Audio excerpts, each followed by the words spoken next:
Thank you, everybody. Welcome to Build. I am your host, Ricky Camilleri. Louie Anderson has been a beloved comic for 40 years now, which is incredible. Over the past few years, though, we've gotten to see his incredible performance inspired by his own mother on Zach Galifianakis' Baskets. His new book, Hey Mom, takes his love for his mother one step further with letters to her and stories for her, but that we can read. Everybody, please welcome the great Louie Anderson. Let's hear it. Thank you. Thank you. In order to now, keep beloved by some, so I don't want to feel like... Beloved by us. People either like a comic or you don't. It's subjective. Do you think that, but I don't feel like you're that polarizing as a comic. I think people, especially at this point at 40 years in, you are just you are beloved. I'm polar bear. I'm more, polar bearizing. Polar bearizing. Yeah. We didn't mention it. I didn't mention it in the intro, but we should talk about it a little bit in a bit. Was you that do a have fake a special laugh right there? now as well. That Was might it? have been a fake laugh. Was it about the polar bear? How did I? What did it I didn't sound get like? it out right, and you just laughed, and I went, ooh. No, but it might have been looking Polar back, bearizing. It might have been a laugh because I know it because it We didn't come start out over? right, and I like that. I Okay. like when things don't come out right. It's good. Yes, that is good. Yes. Sometimes it's better. It's funnier when things don't land as much as you intended to. That's really this society right now. That's where a lot of the humor lies, in not landing something. I don't think people want to see things perfect and landing and set up joke. I think they want to see they want to see the backstage of a joke. Does that make sense? Yeah, that like makes I used perfect to think sense. Letterman's show was the backstage of a talk show. Yeah. And that the guests didn't know it, but the guests were the joke. And so I always thought, I'm the joke on this show. So don't take it personal. Well, what has that been like for you in terms of changing or adapting your comedy, growing as a comic, as comedy audiences have sort of changed and become more fluent in how it's created? Because when you started 40 years ago, then it was still a bit of set up, punch. I'm beloved, so... You never had to change. Once you're beloved... It sounds religious, doesn't it? The beloved. Toni Morrison. Dearly beloved. Yeah, I think that I always was just me, and so I didn't have to change that because I'm just me. So I was only selling me right from the beginning. I wasn't really selling somebody else. Like when you see my show, that's me. Like I just happen to be up a little higher on a stage, but I might say all those things to you in the elevator, and you go like that. You ever have you ever been too forward with people in the elevator? Because I don't know, I just hate tension. So I get in, you go, are you okay? I'll say to people, then I do this when they're mean. I go, do you need a hug? Because I'm a professional hug giver. No, I do not need a hug. I think you do. Anyways, I honestly don't know. prefer tension sometimes over sort of basic, polite conversation that like Tension? weather. I prefer tension over like conversations about the weather. Oh, yeah, the weather. Sit in That's the tension. number one go-to when you're thinking you might be killed in the elevator. Beautiful day today. Yeah. Yeah. And then you know what? Here's my answer to it. Do it once. Beautiful. Beautiful day today. Is it? Yeah, there you go. Exactly. A little, is it?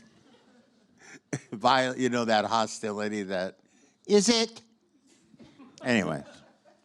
You have there's a joke on your stand-up piece on your stand-up album right now where you Big talk about underwear, whenever you fly. my stand-up? Yeah, big underwear. Excuse me. Where you talk we about gotta get branding. It's about branding. Go ahead. I'm so sorry. No, that's all right. Where you talk about when you're flying and people always say we needed the rain. That's kind of like a. People always say that when the rain comes. We need the rain. Do we? Yeah, exactly. We don't. I don't know that we need it.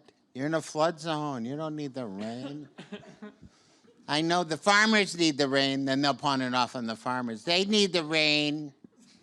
That joke just came to me when I was out because I go, you know who doesn't need the rain? The people on Naked and Afraid. It's always raining. They can't get a fire started. And it just made me laugh. I'm naked and afraid just before I go to bed. I'm terrified.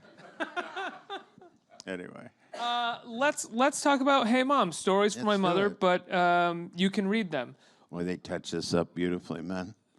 Don't you wish you could just get a in life.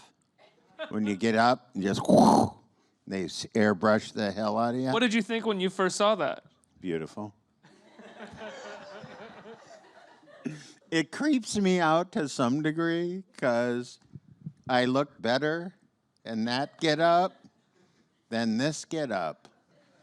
And I'm comfortable in those things, but I never wanted to try a mom. I had 5 sisters and my mom. I never thought I should put some of their clothes on. I never, some people have done that, but Isn't that their clothes too? Isn't that your sisters, some of your mothers and sisters' clothes? no. Oh, it's not. There's some of the jewelry on the show was. Okay. But I only picked out all the clothes that I thought they would wear. That's how we got the wardrobe. I go, that. Because, the hat, I knew right away when I saw the hat. I go, give me that hat. Now, you've said that Great hat. over the years, you still talk to your mother, even though she's been Yeah. she's been gone since 1998. I talked to her back there. You say, I go, hey, Mom, what is this? I did. Not in a bad way. I go, Mom, you wouldn't get this, but this is the kind of shit they're doing now. Where you just sit and people wandering off the street because they're tired of standing out there. And they go, I'll sit down and watch. Who is it? Who's on today? That's the kind of stuff I do have those conversations. really? Not that extensive because she's not answering me all the time. But I do have those things like, I'm doing this. Hey, Mom, I'm doing this. I hope it goes well. And do you? I don't imagine you hear her talk back, but at the same time, I bet you kind of can because you know her voice and you know what she would say. Yes, Louie, you'll do great. Yeah. Just support. You're the greatest kid. Oh. She was that kind of person. She was a great person. It's a great voice. Otherwise, my dad's voice. You'll probably screw it up. So good luck with it. I don't know what you're doing. You think you're so funny. Did you ever take the trash out, Louie? Did you? Dads. Yeah. Yeah. That was just my dad, But I know, you're right. I have my mom's voice. I do it with all my siblings that are gone. I do it with everybody because I just feel like I still have that relationship somehow. They're part of me. When it came to after you did, or while you were doing baskets and you were doing a sort of version of your mother on baskets, did you start feeling even closer to her after Yeah, during that's that? how the book started. Yeah. I started thinking, I better write my mom. I just had this overwhelming feeling to just write all this stuff out. And I went home, and I didn't write on, I used the notes in the phone. I started writing this letter to my mom, and I kept going with it. It turned out to be a really long letter. And I was just going to talk to her about the day she died. And then I got so into it that it was so emotional. At the end of it, I go, I don't have enough energy to talk to you about the day you died. And I just don't want to, I'm not ready. And so that and then I showed that letter to my manager and producing partner, and they said, this is really good. It could be a book. And I knew right away that sounded like work, really. I didn't really automatically want to jump in a book, but it was a great homage to my mom. It was a chance for me to do what I didn't get to do in real life. And, if you have a chance to do something good for your parent, because I know, like I do a joke in my act, I miss my parents, and then I go, but I don't want them back, right? Because that would be a nightmare if all of a sudden they're gone, you've dealt with everything, and here they are. Where's the cream? Is there cream around? Well, that's what my mom would say. Is there any cream? What is this? Powdered cream? It's a mom thing. My mom does that. What is this? Yes. What is this? What kind of life are you living, Ricky? Don't you think moms are suspicious of all that? Suspicious of everything, yeah. Moms can be your best friend, but it's such a hard transition from these people who raise you. Like, why didn't I was a pretty good friend with my mom. Mm-hmm. But, we have these expectations, and that's what this book is about, getting a chance for a lot of people, a second chance, I think. Just kind of like this opportunity to, I don't know, I just wanted to say to my mom, I'm sorry, I love you, What about this? What'd you see in Dad? What was the big, what is the thing I didn't get to notice about him? You were madly in love with him. How'd that happen? Did you not get what? You had 11 children. What didn't you get to do that you wanted to do? 11 children. Yeah. Wow. 11, right? That's amazing. What number in the order were you? 10th. I just was 10th. Can you imagine that? I wanted to ask her that. What was it like bringing number 10 home? Was that like a sack of potatoes? Here, take them. Take them. He's yours. Throw him around. Don't you think that's how... My sister told me that my mom let her hold me and she dropped me on my head. Which I go, really? She goes, yeah. I go, how come I have never heard that before? And then they always say, I told you. What, when I was 3? Right. You never told me that. But I think that when you have 11 children, I can't imagine. I suppose it's just like, because I don't remember it being chaotic. I just remember the older kids. There they are. Watch out for them. But my sisters were always really great to me. They were really protective. You said the first thing that you said that you wanted to talk to your mother about or say to her was you're sorry. Yeah. What is that? And because you also said that mean you've always to my been mom. good friends with her. I had these. You get big britches, is what I call it. Too big for your britches, which is unusual for me, but or not unusual. Wait a minute, what would the joke be? I don't know. I got it. I know. I got the gist. So I was mean to her, and you know how when you're a teenager and you go, "You're ruining my life," to your parents, and I did some of that kind of stuff, and then I was just cruel to her a few times. I think just out of the idea that my father was a very cruel man. He was very, very undermining. He was mean. He was disrespectful. He was all those things. He was an alcoholic. So that carries with it a tremendous, he just was mean. I think the people who raised him were mean. So when he got drunk, he was mean and he was super mean. And then when he got sober, he was still mean, but in a different way. And so what happened is that it's an impossible for that all not to, a part of it to seep into you. You might think that you're not going to be that guy. But if things went a wrong way, I think any of us could pull up that. Yeah. Like I could be mean if I had to be. Like if my life was being threatened or if I, just for no reason. Like I have to apologize. I'd say I apologize once every 2 weeks where somebody will be somewhere. I go, don't you know what I'm talking about? Yeah. And I go, oh, the mean person's coming out. And I have to go and apologize because I don't mean to be mean to the person, but I'm a big baby and I want my way. It's a son I'm thing. entitled. I act entitled. I know how I am. Yeah. It's some of the most easily accessible emotions for me to dig up without even realizing it will remind me of my father. And my father's a genuinely like a good guy, but still a man of his time and has a temper and has all these things. And those things are I'll be like, whoa, that was my dad. Where did that come from? And then you just have to say to yourself, like, how much have you looked at all that stuff? And that's what I did with the book. I really went in there and I said, hey, Mom, I'm sorry I did this. Sorry I did this. I wish I would have been a nicer son to you. And I really do. I truly wish I would have been more kind. And so the book became a couple of things. In writing it, I a couple times wanted to abandon it and just say, I just don't want to do this book because it's too much. I just went, this stuff, and people are going to get hurt.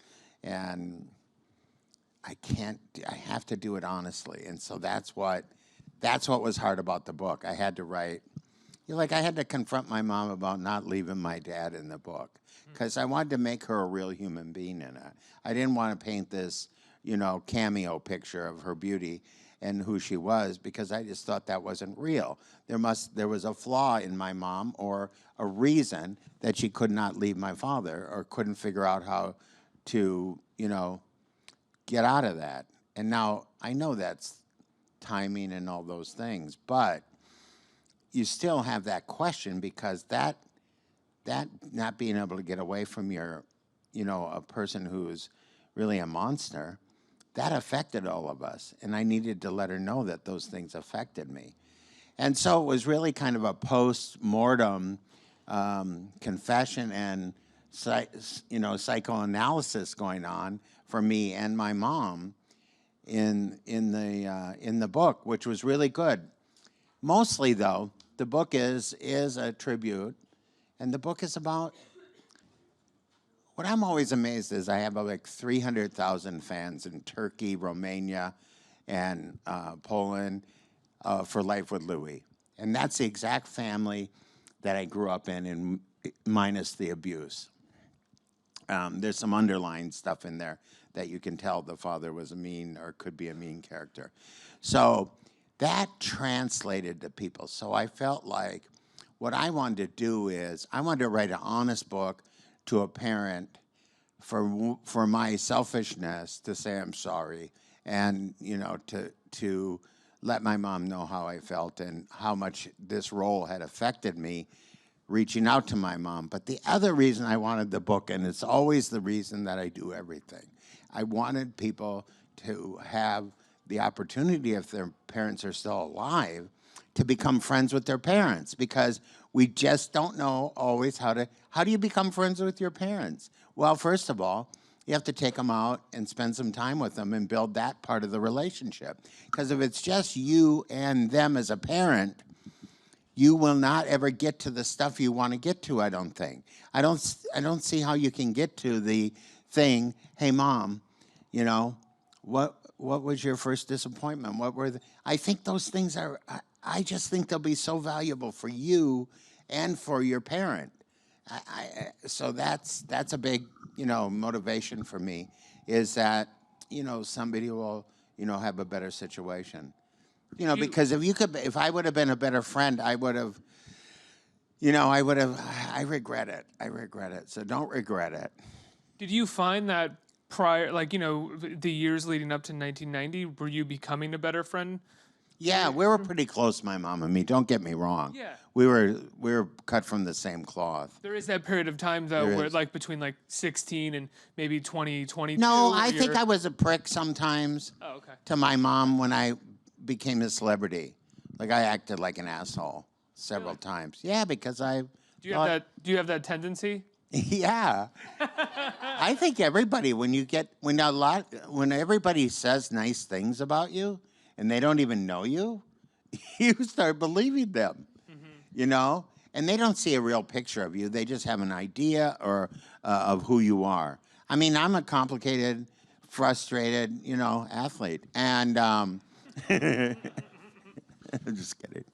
But I do think when the Olympics are on, what could I still do to get in the Olympics? Is that crazy or nuts? Anyways, I think No, but it's true. I always think I could do curling, I think. That is true, yeah. So I think I'm an egomaniacal person because I'm a stand-up comedian, which is a common thing.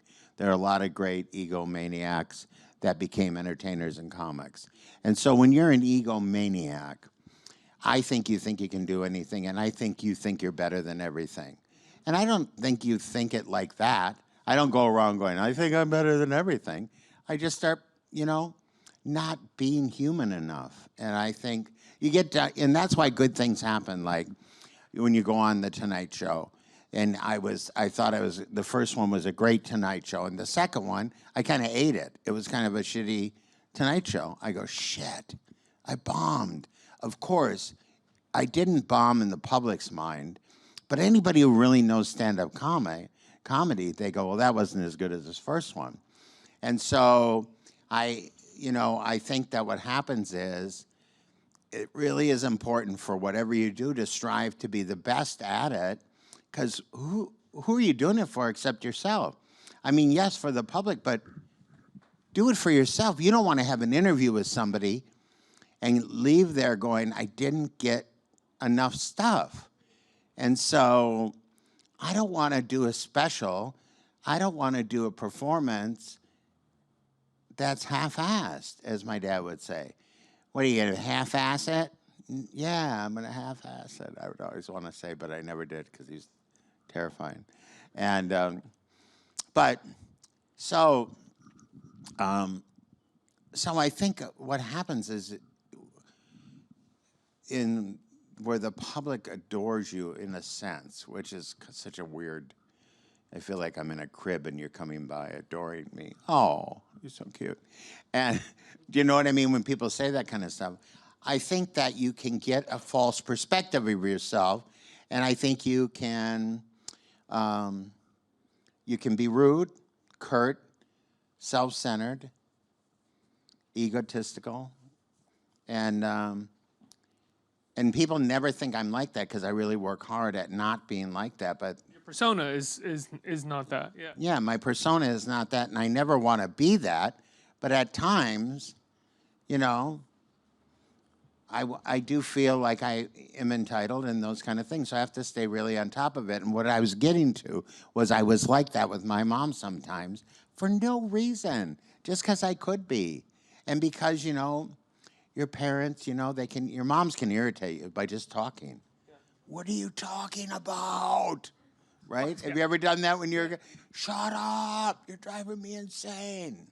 And Describing my relationship with my mother. We're very close, but I'm very often like, Mom, I can't. Are you kidding me? But I gotta go. You are wrong about that. I know. Because you're what your mother is doing right there, and what all mothers Just reaching are out. doing. Just reaching out. They're trying to reach you, and you have this. You are not allowing that.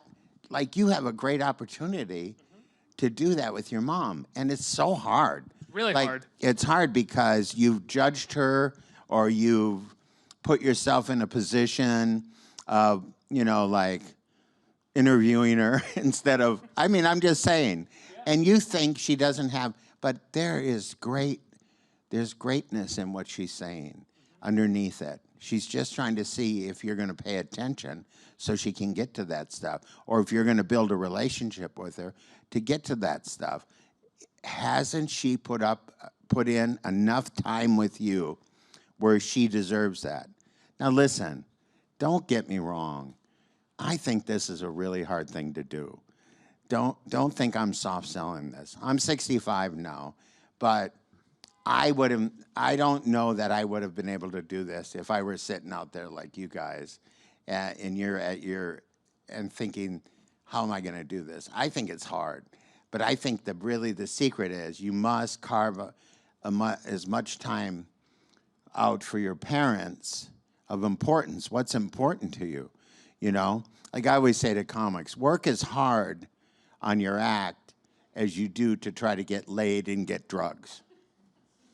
Because I go, you always find those things, and you can't work on your act, then, you know, that's why you're not going anywhere, because you don't give a shit about your act. And so I'm saying it isn't easy. It's hard to wade through that mother. You know, my mom could babble for hours. Well, did you hear about Shirley, Louie? No, I didn't. I don't know who Shirley is, Mother. Well, she fell. And then she'd look at me like I had something to do with it. I hope I don't fall. Well, I hope you don't fall either, but God. She laid there for 3 days, Louie. What does this have to do? Had her cat not brought her kibbles and bits, and then you go, what? But there's something beautiful in what she's trying to say to you. She's trying to say that she matters and she needs you. And that's all she wants. Let her babble.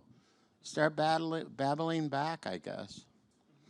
But I would give anything to be able to be in your position, so I hope that just reeks of guilt for you.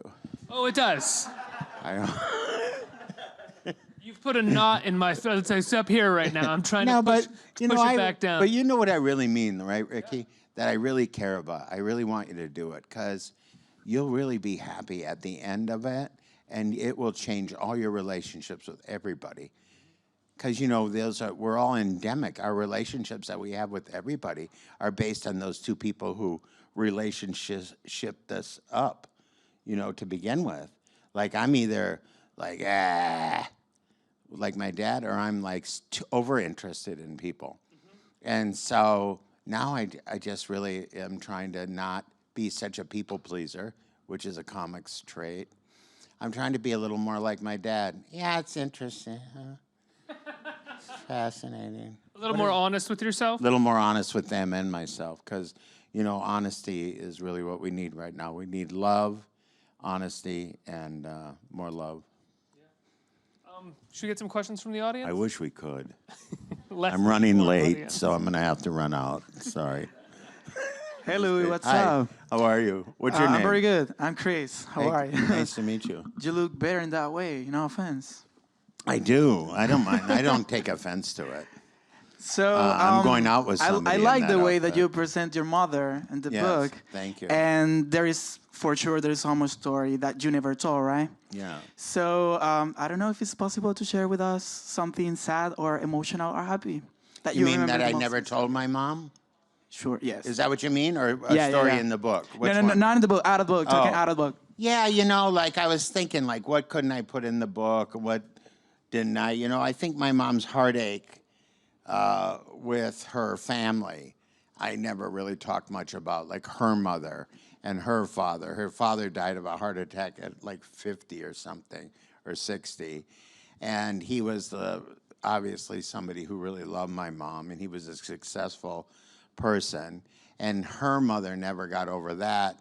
And then it always seemed like I just never thought that my mom had a true connection with her mother.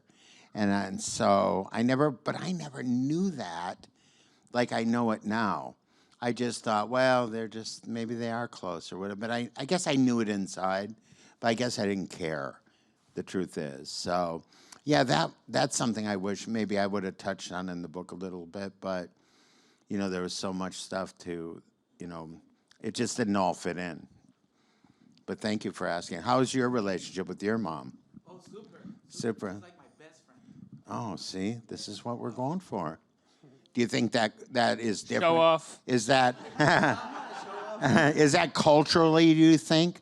Like where was your mom? Well, you're my- obviously not from. You know, I'm from the white family, so. Well, no, my mom is still living in my country. I'm just here by myself. I'm alone. I have like Oh. already almost 4 years living in this country. And I'm what so country glad- is that? I'm from Venezuela. I'm sorry about my English. I feel like Sofia. No, right now. you're Sorry, good. Sofia. You can, yeah, you. No, you yeah. can, yeah. But I like it. I'm enjoying my time here, and I'm my English. And but yeah, my mom is coming, and I'm so happy for that. That'll be really fun. Thank you. Well, I'm glad. Tell her I said hi, would you? I'm big in Venezuela. All right. No, not really. Next question. Right here. Hi. Hi. So I'm a big fan of classic clowning, and I've always kind of felt like a lot of your work was very similar to the sort of vulnerability of that. And then when I heard about Baskets before I saw the casting, I just heard that Louie Anderson was in a traditional clown show with that sort of character. I was just curious how you as a performer relate to that character of being a clown. I know it's a weighted term, but... Yeah. Well, the clown is now in America looked at in kind of a negative way, either an evil clown or a stupid clown. You stupid clown, right? That kind of thing. But with this ensemble, Zach is like a master comedian. He's like old school. He's like alternative new comedian, and he's like a tremendous serious actor. And he's just a really sweetest, nicest guy. You know where I talk about I could be a jerk sometime? I have never seen him be a jerk. Like he'll talk to everybody on the cast, you know, whether they're just there to do the extra work or the stand-in, or if they're just doing it's a very loving, great set. But he goes out of his way to do those things. So I think the clown part, aren't we all really clowns? You know, when it comes down to it. I mean, to somebody, don't you think somebody as we walk by go, look at that clown? You know, so I think that we all, as humans, think we're pretty this way or that, but I think we all can play that clown character. I mean, you know, there's something really vulnerable and good about a clown because they take the pie in the face, and that's a metaphor for we all get a pie in the face at some time, you know, whether it's meant to or not. It just happens because we're human beings and we have a lot of frailties. But I love being in this cast. I hope it goes on for the right amount of time, you know, for the story to play out with that particular family. Because this is a family you don't get to see on TV. And I don't mean because I'm a man playing a woman, because I don't feel that way. I feel like I'm playing a real person. I try to make the man part of myself, the Louie part of myself, disappear. I want that guy gone.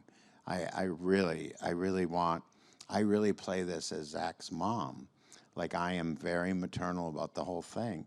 And I think in those terms when I'm there, how can I make this, well, first of all, how can I crack him up? Because that's my whole goal. Is it really? You'd like to make him break? If I can make him laugh, then I've really done my job that day.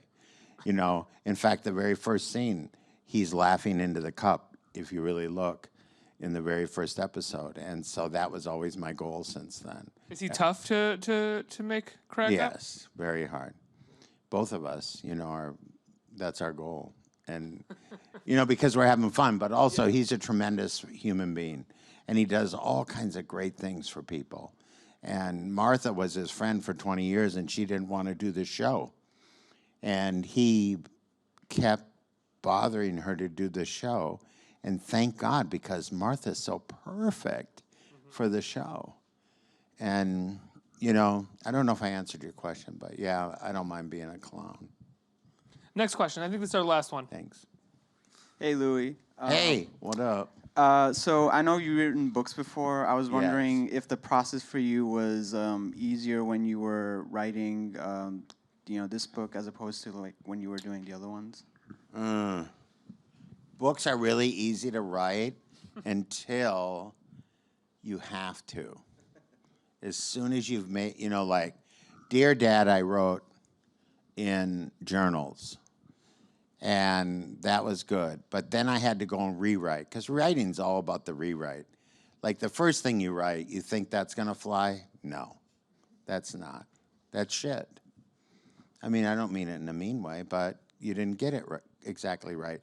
But you got something exactly right in there. And so I worked with a writer named Andrew Postman, because I'm a really good writer in run-on sentences with no punctuation, spelling, or understanding of what a paragraph really is. But I'm a really good writer. I know that. I know I'm a really good writer. But I am not a really good organized writer. And I also needed somebody to give me, you know, like, I always encourage people, I go, get someone to help you with it, whatever your weakness is. Because, you know, when I trust Jonathan on the show to make this journey happen. I'm just doing what's there. I'm not in charge of anything on that show except that part. And so that's such a relief to be around such great professionals. So I always tell people who are trying to write a script or something, I go, get a writing partner, because get someone who's good at the other part that you keep lacking at. You know, a lot of the greatest comics had writers. You know, they were great performers. And a lot of people are lucky enough to be able to write their own jokes. But when I get ready to do a special, I have a good friend, Ed Driscoll, who's won a few Emmys with Dennis Miller and stuff. I do all my material in front of him, and he'll always find all the flaws, and he'll be able to punch things up and make it a better performance for you guys. It's still my intent. It's still my jokes. And, you know, and so when you're doing the writing, I think the most important part is to write from your heart. Then everything else can be added to a heart. Because, you know, we can function as long as we have a heart for the most part. So as long as we get the heart of the writing out, if you are strictly honest with yourself and will really say the real thing, I think you'll find the rest. The rest will be easy to put in. But if you don't have the heart, you're going nowhere. Louie, it's a wonderful book. Hey, Thank Mom, you. Stories from my mother, but you can read them too. A wonderful performance on Baskets. I can't wait for more seasons to come out. Thank you. And the special Big Underwear is Big available Underwear. on Amazon, on iTunes. And I'm going to be performing it Friday night at the Oh. Cutting Room. Have you heard of that? Yes, fantastic. And there's a book signing afterwards. So Right. it's really a great night. And, you know, Jessica and Matthew are both from Simon & Schuster. They're responsible for the book. I just wanted to say a shout out because they were, you know, very patient with my I'll get it to you. Jeez, why don't you get it? Why don't you leave me alone? But they were really patient, and they really embraced this book, and they love it, and I hope you get it for your mom. Because, you know, this is what I tell people. Get the book, let your mom read it, and then she'll say to you, are you trying to say I'm like this? No, Mom, but I just thought you might enjoy it. Huh. And that's your opening right there. Huh. And you go, Mom, no, I don't mean that. Don't you? Because I thought page 37 reminded me of the time you snapped at me. And that's the experience we all want with our mom. But we all want an in. Don't we want an in? true, yeah. I don't think people have ins. I don't think it's easy to have an in with your parents. I don't care. I tried it for years with my dad. I wish I would have been more sophisticated. The in is this. Let's go have lunch. Let's go have a cup of coffee. Can I come over and help you with anything? Because it's in that time that you should find your opening. Louie Anderson, everybody. The beloved Louie Anderson. Thank you. Ricky, thank you.